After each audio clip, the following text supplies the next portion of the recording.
ಧಾರವಾಡದಲ್ಲಿ murder case ಆರೋಪಿ ಆರೋಗ್ಯದ ಬಗ್ಗೆ ಮಾಹಿತಿ ನೀಡಿದ ಪೊಲೀಸ್ ಆಯುಕ್ತ. ವೈದ್ಯ ಡಾಕ್ಟರ್ ಕಿರಣ್ ಹೊನ್ನಣ್ಣವರ ಹತ್ಯೆ ಪ್ರಕರಣದ ಆರೋಪಿ ಪ್ರಿಯಾಂಕಳ ಆರೋಗ್ಯದ ಕುರಿತು ಹುಬ್ಬಳ್ಳಿ ಧಾರವಾಡ ನಗರ ಪೊಲೀಸ್ ಆಯುಕ್ತ ಎನ್ ಶಶಿಕುಮಾರ್ ಮಾಹಿತಿ ನೀಡಿದರು. ಪ್ರಿಯಾಂಕಾ ಇನ್ನೂ ಸಂಪೂರ್ಣವಾಗಿ ಚೇತರಿಸಿಕೊಂಡಿಲ್ಲ. ಆಕೆಯ ಆರೋಗ್ಯ ಸುಧಾರಿಸಿದ ನಂತರವೇ ವಿಚಾರಣೆಗೆ ಒಳಪಡಿಸಲಾಗುವುದು ಎಂದು ಅವರು ತಿಳಿಸಿದರು. ಪ್ರಕರಣದಲ್ಲಿ ಗಾಯಗೊಂಡಿದ್ದ ಮಗು ಈಗ ಸ್ಥಿರ ಸ್ಥಿತಿಯಲ್ಲಿದೆ. ನಾನು ಆಸ್ಪತ್ರೆಗೆ ಭೇಟಿ ನೀಡಿ ಮಗುವಿನ ಆರೋಗ್ಯ ವಿಚಾರಿಸಿ ಮಾತನಾಡಿದ್ದೇನೆ ಎಂದು ಆಯುಕ್ತರು ಹೇಳಿದರು. ಧಾರವಾಡ ಉಪನಗರ ಪೊಲೀಸ್ ಠಾಣಾ ಸರಹದ್ದಿನಲ್ಲಿ ಡಾಕ್ಟರ್ ಕಿರಣ್ ಅನ್ನೋರು ಮನೆಯಲ್ಲಿ ಒಂದು ಘಟನೆ ನಡೆದಿತ್ತು. ಆ ಘಟನೆಯಲ್ಲಿ ಆತ ಮೃತ ಹೊಂದಿದ್ರು ಮತ್ತು ಅವರ ಮಗ, ಸುಮಾರು 8 ವರ್ಷದ ಮಗ, ಅವನು ಸ್ವಲ್ಪ ಕ್ರಿಟಿಕಲಿ ಇಂಜೂರ್ಡ್ ಇದ್ದ ಮತ್ತು ಅವನಿಗೆ SGM ಹಾಸ್ಪಿಟ್ಲಲ್ಲಿ ಶಿಫ್ಟ್ ಮಾಡಿದ್ವಿ. ಸದ್ಯ ಆ ಹುಡುಗ ಚೇತರಿಸ್ಕೊಂಡಿದ್ದಾನೆ. ಇನ್ನು ಕೆಲ ದಿನಗಳಲ್ಲಿ ಡಿಸ್ಚಾರ್ಜ್ ಮಾಡ್ತಾರೆ ಅಂತ ಹೇಳಲಾಗ್ತಾಯಿದೆ.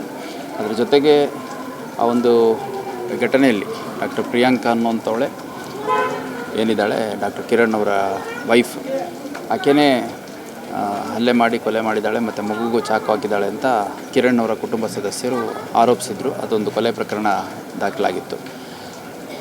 ಅವತ್ತು ನಾವು ಅವರನ್ನು ವಶಕ್ಕೆ ತೊಗೊಂಡು ವಿಚಾರಣೆ ಮಾಡುವಂಥ ಸಂದರ್ಭದಲ್ಲಿ ಆಕೆದು ಬ್ಲಡ್ ಗ್ಲೂಕೋಸ್ ಲೆವೆಲ್ ಭಾಳ ಫಾಲ್ ಆಗಿದೆ ಅಂತಂದು ಡಾಕ್ಟರ್ಸ್ ಅಭಿಪ್ರಾಯಪಟ್ಟು ಟೆಸ್ಟ್ ಮಾಡಿದಂಥ ಸಂದರ್ಭದಲ್ಲಿ ಕಿಮ್ಸಿಗೆ ಶಿಫ್ಟ್ ಮಾಡಿದ್ವಿ.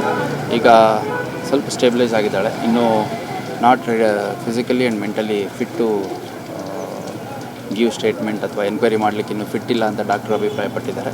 ಸೊ ಆಕೆ ಫಿಟ್ ಫಾರ್ ಡಿಸ್ಚಾರ್ಜ್ ಅಂತ ಆದ ತಕ್ಷಣ ಆಕೆ ವಶಕ್ಕೆ ತೊಗೊಂಡು ಮತ್ತು ಮುಂದುವರೆದ ವಿಚಾರಣೆಯನ್ನು ಮಾಡ್ತಾರೆ. ಸರ್, ಮೇಲ್ನೋಟಕ್ಕೆ ಇದು ಕುಟುಂಬ ಆಂತರಿಕ ಜಗಳ ಇತ್ತ? ಅಲ್ಲ, ಅವ್ರಿಗೆ ಕಿರಣ್ ಅವರ ಸ್ನೇಹಿತರೆಲ್ಲ ಹೇಳ್ತಾರೆ ಅವರಿಬ್ಬರ ನಡುವೆ ಸ್ವಲ್ಪ ಸಂಘರ್ಷ ಇತ್ತು ದಾಂಪತ್ಯದಲ್ಲಿ ಅನ್ನುವಂಥದ್ದು.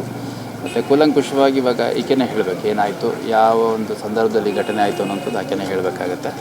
ನಗರದಲ್ಲಿ ಕಾನೂನು ಸುವ್ಯವಸ್ಥೆ ಕಾಪಾಡಲು ಪೊಲೀಸ್ ಇಲಾಖೆ ನಿರಂತರವಾಗಿ ಮುನ್ನೆಚ್ಚರಿಕೆ ಕ್ರಮಗಳನ್ನು ಕೈಗೊಳ್ಳುತ್ತಿದೆ. ರಾತ್ರಿ ಗಸ್ತು, ಸಂಜೆ ರೌಂಡ್ಸ್ ಸೇರಿದಂತೆ ಅಗತ್ಯ ಪೊಲೀಸ್ ಬಂದೋಬಸ್ತ್ ಹಾಗೂ ನಿಗಾ ಕ್ರಮಗಳು ಈಗಾಗಲೇ ಜಾರಿಯಲ್ಲಿದ್ದು ಮುಂದುವರಿದಿವೆ ಎಂದು ಎನ್ ಶಶಿಕುಮಾರ್ ತಿಳಿಸಿದರು. ಕ್ಯಾಮರಾಮನ್ ಶಿವು ಜೊತೆ ವರದಿಗಾರರು ಶಶಿಕಾಂತ್, ಪಬ್ಲಿಕ್ 5 ನ್ಯೂಸ್, ಧಾರವಾಡ.